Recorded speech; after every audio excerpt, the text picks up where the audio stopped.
देखिए, chapter 7 class 12 integration math student. चलो ध्यान इधर।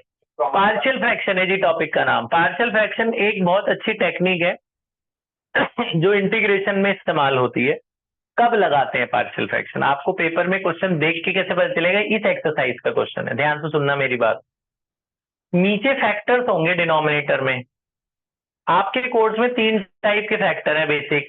एक दोनों लीनियर वाले जिनकी पावर 1 1 होती है, एक 1 और 2 वाले, और एक लीनियर और क्वाड्रेटिक वाले। एक दोनों 1 1 पावर वाले, एक 1 और स्क्वायर वाला, और एक में लीनियर पावर है और ये क्वाड्रेटिक इक्वेशन है। कब नहीं लगाना पार्शियल? जब रूट लगाओ डिनोमिनेटर में। रूट हो फैक्टर हो नहीं लगा सकते। बिना रूट वाले फैक्टर है तो ही लगा सकते पार्शियल। कब नहीं लगाना? जब रूट लगाओ। फैक्टर होंगे हमेशा पार्शियल लगाना, रूट वाले मत लगाना, एक बात। दूसरी बात, कब मत लगाना? जब ऊपर की पावर ज्यादा हो नीचे से, न्यूमरेटर की पावर डिनोमिनेटर से ज्यादा हो। पहले स्टेप में पार्शियल मत लगाना। लगाते हैं लेकिन कई स्टेप बाद। यहां नहीं लगाते। ऊपर की पावर हमेशा कम होनी चाहिए नीचे से। ठीक है, ये बातें याद रखना मेरी।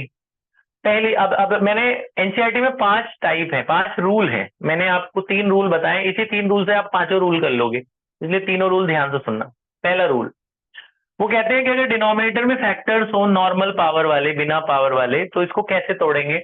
इसको ऐसे तोड़ते हैं, A upon first linear factor plus B upon second factor. A upon पहला प्लस बी अपॉन दूसरा। ठीक है। और अगर एक लीनियर हो एक पावर वाला हो तो कैसे तोड़ना है? ए अपॉन नॉर्मल वाला, और जिसके पावर है ना उसकी पावर 1 से शुरू करते हैं। मतलब बी अपॉन स्क्वायर नहीं लिखते, B upon X plus B की पावर 1 लिखेंगे, फिर सी अपॉन उसकी पावर 2, इंक्रीजिंग पावर पे जाएंगे बेटा। अगर इसकी पावर 3 होती तो प्लस डी अपॉन उसकी पावर 3 पे जाते। मतलब यहाँ एक्स प्लस बी की पावर 3 होती तो पहले B upon X plus B की पावर 1, फिर सी अपॉन उसकी पावर 2, फिर डी अपॉन उसकी पावर 3, इंक्रीजिंग पावर पे जाएंगे बी की। समझ रहे हो? तो A upon normal, B upon X plus B की power 1, C upon X plus B की पावर 2। ठीक है, increasing power of X plus B करना है। अच्छा जी, और अगर एक लीनियर एक क्वाड्रेटिक है तो क्या करना है?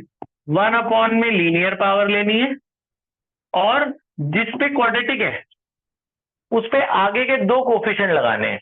मतलब ए के बाद ए 1 कह रहा हूं, ए अपॉन पहले नॉर्मल फैक्टर लेना है, फिर जो जिस पे क्वाड्रेटिक है उसमें आगे के 2 लगाने हैं। आगे के 2 मतलब ए के बाद क्या आता है?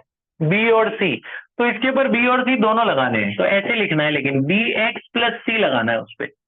B X plus C upon ये, समझिए, एक्स प्लस बी। तो लीनियर में A upon first plus B upon second, अगर एक और फैक्टर होता तो plus C upon third linear में। लीनियर और पावर होल पावर में ए अपॉन लीनियर पावर, फिर बी अपॉन इसकी पावर 1 से शुरू करेंगे, बी अपॉन इसकी पावर 1 फिर 2। ठीक है। फिर लीनियर और क्वाड्रेटिक में ए अपॉन दिस, और जिसपे क्वाड्रेटिक है उस पे ए के बाद वाले 2 कोफिशिएंट लगाएंगे, बी एक्स प्लस सी। मान लो इसमें ऐसा होता, तीसरी वाली में x plus 1 X plus 2 x square plus 3। इसको कैसे तोड़ेंगे? ए अपॉन पहला, बी अपॉन दूसरा, और इसके आगे के 2 लगाएंगे। तो क्वाड्रेटिक के ऊपर क्या लगाएंगे? सी एक्स प्लस डी लगाएंगे क्वाड्रेटिक को। आए समझ में? इसे कहते हैं पार्शियल फ्रैक्शन। ये एक बस मेथड है नॉर्मल मैथ का। अब ये इंटीग्रेशन में कैसे इस्तेमाल होता है वो देखिए। हर रूल पे एक एक क्वेश्चन बता देता हूं मैं। हर रूल पर एक। रूल पर पहला question, first rule first question. जैसे मुझे इंटीग्रेट करना है जी 3x+2 upon X plus 1 X plus 2। अगर देखा जाए तो ये पिछले टाइप का लीनियर बाय क्वाड्रेटिक है। अगर इसका ब्रैकेट खोल दो तो क्या बन जाएगा? Linear by quadratic. लेकिन इसको पार्शियल से करेंगे तो ये आधे पेज में हो जाएगा। उसमें करते हैं 1.5 पेज में हो रहा है, कम से कम 1.5 पेज लग रहे हैं ना लीनियर बाय क्वाड्रेटिक से करने में। अगर इसे नॉर्मल तरीके से करें, पार्शियल से करें, तो आधे पेज में हो जाएगा। कैसे? हमें दिख गया कि रूल 1 का है, नीचे के फैक्टर देख लिया करो कि भैया सिंपल फैक्टर है तो लीनियर का है, ये पहले रूल का है। रूल 1 क्या कहता है? ए अपॉन फर्स्ट फैक्टर में तोड़ना है plus B upon second factor में तोड़ना है। इसको फर्स्ट इक्वेशन करके छोड़ देना, A upon first factor plus B upon second factor. अब इसका एलसीएम लेना। एलसीएम क्या आएगा? X plus 1 X plus 2, cross multiply करो क्या होगा? ए एक्स प्लस 2 ए, इधर इधर बी एक्स प्लस बी और ये एलसी इधर तो ये था ही 3x+2 upon X plus 1 X plus 2, ये कट गया डिनोमिनेटर। इधर x अलग कर दो, x कॉमन ले लो, इन दोनों में क्या बचेगा, यहाँ a और वहां b, और बिना x वाला अलग कर दो, बिना x वाला कौन है 2a प्लस b, और इधर क्या बचा है 3x+2। फिर कंपेयर करो, कोफिशिएंट्स को कंपेयर करो, x के साथ यहाँ क्या लगा है a प्लस b और वहां x के साथ क्या लगा है 3, एक इक्वेशन। बिना x वाला बिना x के बराबर 2a प्लस b किसके बराबर होगा 2 के, सेकेंड इक्वेशन। इनको सॉल्व करके a और b निकालो, सब ट्रैक कर रहे हैं, कट रहा है सीधा, b कट जाएगा 2a minus a 3 minus 2 1, a की वैल्यू कितनी आई -1, a की वैल्यू -1 यहाँ डालोगे जाके उधर ऐड हो जाएगा, तो b की वैल्यू कितनी आई 4, a और b आ गए। ए और बी आने के बाद बस यहाँ पे इक्वेशन 1 में ए और बी डाल के इंटीग्रेट, अभी इंटीग्रेट नहीं करा है ना, अब ए और बी डालना है, इंटीग्रेशन से बाहर भगा देना ए की वैल्यू कितनी है -1 इंटीग्रेशन से बाहर, अंदर ये रहेगा, अब इंटीग्रेशन साइन और dx लगा देना। बी को भी इंटीग्रेशन से बाहर, बी की वैल्यू 4 इंटीग्रेशन से बाहर, अब इंटीग्रेट कर दिया है ना, अब बस इंटीग्रेशन कर दो, 1/x का इंटीग्रेशन क्या होता है log x, और ये भी 1/x है, इसका इंटीग्रेशन भी क्या हो गया log x प्लस c, बस ये आंसर आ गया, खत्म, आधे पेज में हो जाएगा। आए समझ में क्या करना है, लेकिन ये कब नहीं लगा सकते, अगर यहीं रूट लगा होता तो उसे पिछले एक्सरसाइज से ही करना पड़ेगा, बिना रूट वाला है तो ऐसे कर लो, लेकिन रूट लगा है तो फिर इससे नहीं कर सकते आप पार्शियल से। तो इसको क्या करना है, a upon first factor b upon second, LCM लेके x अलग बिना x अलग कंपेयर करेंगे कोफिशिएंट्स को, इक्वेशन को सॉल्व करके a और b आ गया, a और b यहाँ डाल देना है जी। अब देखो ये दोनों बराबर है ना, चाहे इसे इंटीग्रेट करें चाहे इसे, बात तो एक ही है, तो इसे इंटीग्रेट कर दिया, इंटीग्रेट अलग अलग कर दो, 1/x का लॉग 1/x का लॉग, काम खत्म, कहानी खत्म। ठीक है जी।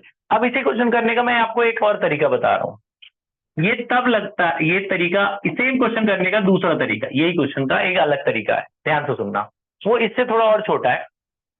ये कब अच्छा होगा, जब आपके ज्यादा टर्म्स आएंगे, तो यही वाला लगाना जो मैं दूसरा कर रहा हूं, मतलब सेम क्वेश्चन देखो, जैसे ये है 3x+2 अपॉन x+1 x+2। अब सेम क्वेश्चन का दूसरा तरीका क्या है, a अपॉन पहला factor plus b upon second factor में तोड़ लिया, तो फर्स्ट इक्वेशन मान लिया, यहां तक सेम चलेंगे, एलसीएम ले लिया, एलसीएम क्या आएगा x+1 x+2। इस तरीके में क्या होता है कि ब्रैकेट खोलना नहीं होता, मतलब a के साथ पूरा ब्रैकेट x+2 लगाना है, b के साथ पूरा ब्रैकेट x+1 लगाना है, ब्रैकेट को खोलना मत, ब्रैकेट को एक्सपैंड मत करना। ये तब लगाना तुम कि जब जब ज्यादा टर्म्स हो, जैसे यहाँ एक है, दो है, एक और फैक्टर होता तो प्लस c अपॉन थर्ड में टूटता ना, तो इस मेथड से बहुत बड़ा हो जाता है वो, इससे करना कैसे, ये एलसीएम तो कट गए, अब क्या करना, दो कॉलम बना लेना, इनके डिनोमिनेटर को 0 के बराबर करो, इसको x+1 को 0 के बराबर करोगे, x की वैल्यू कितनी आएगी -1, ये रफ में करना, यहाँ x की वैल्यू ले लेना -1, ऐसे लिखना लेट, और इसे 0 के बराबर करेंगे, x की वैल्यू कितनी आएगी -2, ये -1 दोनों तरफ डालो, डालो -1 यहाँ रखो, -1 रखोगे क्या होगा -3+2, यहाँ -1 रखोगे क्या होगा -1+2, यहाँ -1 रखोगे 0 हो जाएगा, तो यहाँ से आपको सीधा a मिल जाएगा, a की वैल्यू सीधा क्या आ गई -1, इससे भी यही आई थी, फिर -2 डाल दो दोनों तरफ, -2 डालो, 3 2 6+2, यहाँ -2 डालोगे 0 हो जाएगा, यहाँ -2 डालोगे -2 + 1, 6 - 2 कितना हुआ -4, ये कितना हुआ -1, माइनस से माइनस कट गया, b की वैल्यू कितनी आई 4, यहाँ से भी वही आई थी। अब आगे ऐसे ही करना है, a और b डाल के नॉर्मल इंटीग्रेट, ये a b निकालने का दूसरा तरीका है, एक तो इक्वेशन से निकालते हैं और एक ऐसे निकालते हैं, इनके फैक्टर्स को 0 के बराबर करके जो वैल्यू आती है उसको इसमें डालना है, इसका ब्रैकेट मत खोलना, जैसे यहाँ तो ब्रैकेट खोल दिए थे ना हमने, x अलग कर दिए वो अलग कर दिए, उसमें ब्रैकेट मत खोलना। ये तब आसान है कि जैसे एक और फैक्टर आता प्लस c अपॉन थर्ड, तो एक तीसरा कॉलम भी बनाते हैं, उसमें c की वैल्यू निकल जाती है, उसका तीसरे फैक्टर को 0 के बराबर करके जो वैल्यू आती है उससे c निकल जाती है। ये बात समझ में आ रही है। अब दूसरे टाइप पे क्वेश्चन, दो टाइप बता दूं कि तीनों बता दूं, तीनों ही बता देता हूँ। दूसरा टाइप देखो, जैसे मुझे अगला क्वेश्चन है x अपॉन x+1 x+2 का स्क्वायर, आपको फैक्टर देख के पता चल जाएगा सेकंड टाइप का है, दिख गया, एक लीनियर है एक पावर वाला है, पहले तो दोनों लीनियर थे, तो इसको कैसे तोड़ते हैं, a अपॉन फर्स्ट, फिर b अपॉन x+2, अगला c अपॉन उसका स्क्वायर, इसको फर्स्ट इक्वेशन करके छोड़ देना है, एलसीएम ले लेना है। एलसीएम क्या आएगा? एलसीएम यही आता है जो इधर होता है। कई लोगों को एलसीएम लेना नहीं आता, उनके लिए यही बात है एलसीएम। इन दोनों में स्क्वायर वाला ही आएगा ना एलसीएम। कई लोग इनको क्यों मल्टीप्लाई कर देते, नहीं भैया इसमें उसमें स्क्वायर वाला एलसीएम आता है ना। अगर आपसे कोई बोले 2 और 2 स्क्वायर में क्या एलसीएम है, तो वही 2 स्क्वायर ही एलसीएम है ना, 2 क्यूब तो नहीं है एलसीएम। अच्छा जी, तो इन दोनों कई लोग कर देते हैं। अच्छा ए के नीचे क्या है? ए के नीचे x प्लस 1 है, ये नहीं है, तो ये मल्टीप्लाई हो जाएगा ए से। ये थोड़ा बड़ा है, ध्यान से देखना क्वेश्चन। बी के नीचे क्या है? x प्लस 2, एक नहीं है, एक कट जाएगा, एक ये बचेगा, एक ये बचेगा, एक क्या बचेगा x प्लस 1, दूसरा क्या बचेगा x प्लस 2। सी के नीचे क्या नहीं है? स्क्वायर नहीं है, स्क्वायर कट गया तो बचा x प्लस 1। ठीक है, एलसीएम तो कट ही जाएगा, x प्लस 1 x प्लस 2 का होल स्क्वायर, एलसीएम कट गया। इसे खोलो, ये खोलने पे क्या होगा? ए स्क्वायर बी स्क्वायर 2ab। ठीक है, और यहाँ पे भी ब्रैकेट को खोल दो, ये मैं ब्रैकेट डायरेक्ट खोल रहा हूँ, x square plus 3x plus 2, आपको आता है ये ब्रैकेट खोलना। अच्छा जी, इधर एक स्टेप में डायरेक्ट कर रहा हूँ, आपको समझ में आई। एक तरीका है कि सारे ब्रैकेट खोलूंगा ना मैं, ए अंदर ले जाऊंगा सबसे मल्टीप्लाई, फिर बी ले जाऊंगा फिर से। एक है डायरेक्ट करो, डायरेक्ट मतलब एक्स स्क्वायर सीधा सीधा कॉमन लो जिसमें है, इसमें एक्स स्क्वायर कॉमन लेंगे तो पहले ब्रैकेट में क्या बचेगा? ए, दूसरे ब्रैकेट में क्या बचेगा? बी, फिर एक्स एक्स कॉमन लो, तीसरे में तो है नहीं ना एक्स स्क्वायर। अच्छा, दूसरे में से मैं अगर x कॉमन लेता हूँ तो यहाँ क्या ब्रैकेट खोलने पे क्या आएगा? 4a, दूसरे ब्रैकेट में क्या आएगा? 3b, तीसरे ब्रैकेट में क्या आएगा? c, x तो कॉमन ले लिया। अब जो कांस्टेंट है उन्हें अलग कर दो। कांस्टेंट पहले ब्रैकेट में क्या है? 4a, दूसरे ब्रैकेट में 2b, तीसरे ब्रैकेट में c, और इधर क्या बचा हुआ है? सिर्फ x। अब यहाँ लिखोगे ऑन कंपेयरिंग कोफिशिएंट, यहाँ एक्स स्क्वायर का कोफिशिएंट a प्लस बी है, यहाँ एक्स स्क्वायर है ही नहीं, तो a प्लस बी बराबर 0।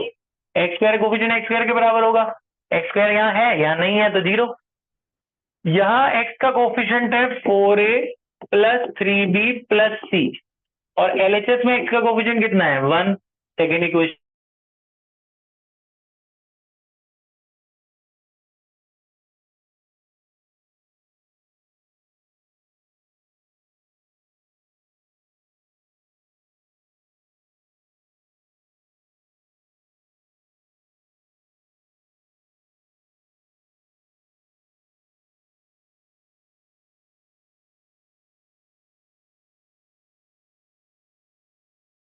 क्या हुआ?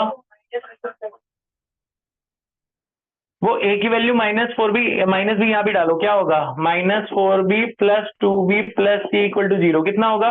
-2b plus c equal to 0। ये दोनों में a हट गया ना, इन दोनों को सॉल्व कर लो। मैं इन दोनों को ऊपर नीचे रख के सब्ट्रैक्ट कर दूं, अगर ये कट गया, कितना बचा? बी की वैल्यू कितनी आई? 1। बी की वैल्यू यहाँ डाल दो, ए आ गया। ए की वैल्यू कितनी आई? -1। बी की वैल्यू इसमें डाल दो, इसमें बी की वैल्यू 1 डाल दो मैं, तो सी की वैल्यू आ गई ना। सी की वैल्यू कितनी आ गई? 2। एबीसी तीनों आ गए, एबीसी उठा के यहाँ डालना है बस मेन इक्वेशन में। इसके बाद तो आसान, अब इंटीग्रेशन लगा देना, इंटीग्रेशन से बाहर है एबीसी। ए कितना आया है? -1, 1/x+1 dx लगा देना। इंटीग्रेशन बी की वैल्यू कितनी आई है? 1, तो वो तो 1 ही है, कोई नहीं। x+2, सी की वैल्यू कितनी है? 2। 2 इंटीग्रेशन से बाहर, 1/x+2 का स्क्वायर। अब तो हो ही जाएगा। 1/x का इंटीग्रेशन क्या होता है? log x। 1/x का log x, ये भी 1/x है, इसका भी क्या होगा? log x। इसमें स्क्वायर है, log नहीं होगा ना, है ना। जब 1/x स्क्वायर होता है तो log नहीं होता है ना। क्या करते हैं? इसे ऊपर ले जाते हैं, -2 + 1/-2 + 1 n+1, है ना। तो x + 2 की पावर -2 + 1/-2 + 1 + c। ये आंसर आ गया, थोड़ा सिंप्लीफाई हो जाएगा। बात समझ में आई? ये था रूल 2। रूल 2 समझ में आ गया? रूल 3 पे एक बता देता जल्दी से, फिर आप हर रूल पे एक एक क्वेश्चन कर लेना अभी बोर्ड पे। ठीक है, रूल 3, x/x+1 x² + 2, दिख गया? लीनियर क्वाड्रेटिक, है ना। तो क्या करेंगे? ऐसे ध्यान से देखना, a/ फर्स्ट फैक्टर, और इसके ऊपर क्या लगता है? bx + c/ second factor, bx + c/ second factor. इसको फर्स्ट इक्वेशन करके छोड़ते हैं, है ना। एलसीएम लेते हैं, एलसीएम लो। एलसीएम क्या हुआ? x+1 x² + 2 क्रॉस मल्टीप्लाई, बोलो क्या होगा? x² + 2a, इधर ये जाएगा bx² + bx प्लस सी एक्स प्लस सी, तो इधर क्या बचा, x upon X plus one x square plus two, ये कट गया, एक्स स्क्वायर कॉमन ले लो, क्या बचेगा, ए प्लस बी, एक्स स्क्वायर अलग करो, एक्स अलग कांस्टेंट अलग, एक्स कहाँ कहाँ है, खाली इन दोनों में है, कांस्टेंट अलग करो, क्या होगा 2a प्लस सी, इधर क्या बच रहा है एक्स, अब कंपेयर कर लो, on comparing coefficient, x square का कोफिशिएंट 0 होगा ना, एक्स स्क्वायर है ही नहीं इधर, एक्स है, एक्स यहाँ भी है, तो b plus C equal to कितना होगा 1, और कांस्टेंट कितना होगा 0, कांस्टेंट होगा 0, तीसरी क्वेश्चन बन गई। अब यहाँ से a की वैल्यू वही रफ में निकालो, a की वैल्यू कितनी आएगी -b, उसे बाकी दोनों में डाल दो, इसमें तो है नहीं, ये तो ऐसी रहेगी, इसमें a की वैल्यू -b डालोगे -2b हो जाएगा ना, है ना, सब्ट्रैक्ट कर दो, माइनस माइनस ये कटा, 2b एक b कितना हो गया 3b इक्वल टू 1, b कितना आया, b आ गया, b कहीं भी डाल दो, b इसमें डालोगे ना तो c की वैल्यू 2/3 आ जाएगी, और a की वैल्यू इसमें डालोगे तो a की वैल्यू -1/3, abc तीनों आ गए। इसके बाद थोड़ा सा ध्यान से सुनना है, थोड़ा अलग है, जब आप abc यहाँ डालते हो, यहाँ पे पुट करते हो ना, एक काम करना आपसे, a तो नॉर्मल a की वैल्यू 1/3 इंटीग्रेशन से बाहर 1/x प्लस 1 इंटीग्रेशन, जब इधर b और c डालना ना तो अलग अलग कर देना डिनोमिनेटर, मतलब b के नीचे अलग लगा देना डिनोमिनेटर, b के नीचे अलग और c वाले के नीचे अलग लगा देना, ये ध्यान रखना जरा, क्यों करा ऐसा मैं बताता हूं, b के नीचे अलग डिनोमिनेटर, bx वाले के नीचे, c के नीचे अलग, b की वैल्यू डाल देता हूं मैं, p और c की, b की वैल्यू कितनी आई थी 1/3 और c की वैल्यू कितनी आई थी 2/3, ये तो लॉग हो गया, ये वाला लास्ट वाला वो √2 का स्क्वायर करके एक्स स्क्वायर प्लस ए स्क्वायर का लास्ट क्लास वाला फॉर्मूला बन गया, स्पेशल इंटीग्रल वाला tan इनवर्स वाला, 1/x का क्या हो गया लॉग, ये log x हो गया, ये वाला फॉर्मूला बन गया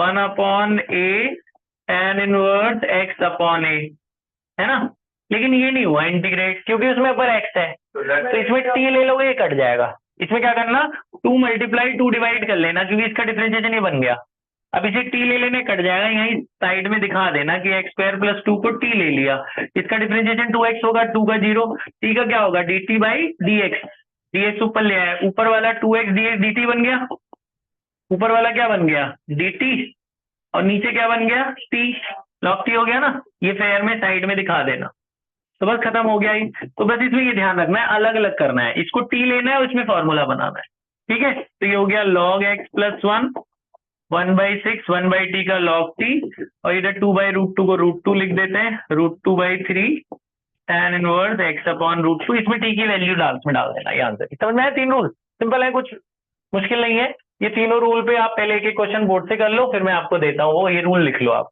पॉज कर दे बेटा।